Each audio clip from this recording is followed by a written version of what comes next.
I will win. Now friends, I am going to give you a very interesting story.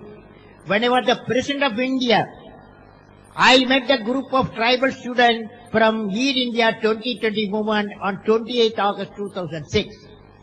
They are from the northeastern state they have come. I asked all of them one question, what do you want to be? Out of many responses, one visually challenged boy studying 9th class got up.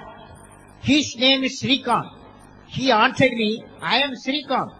I will become visually challenged first President of India.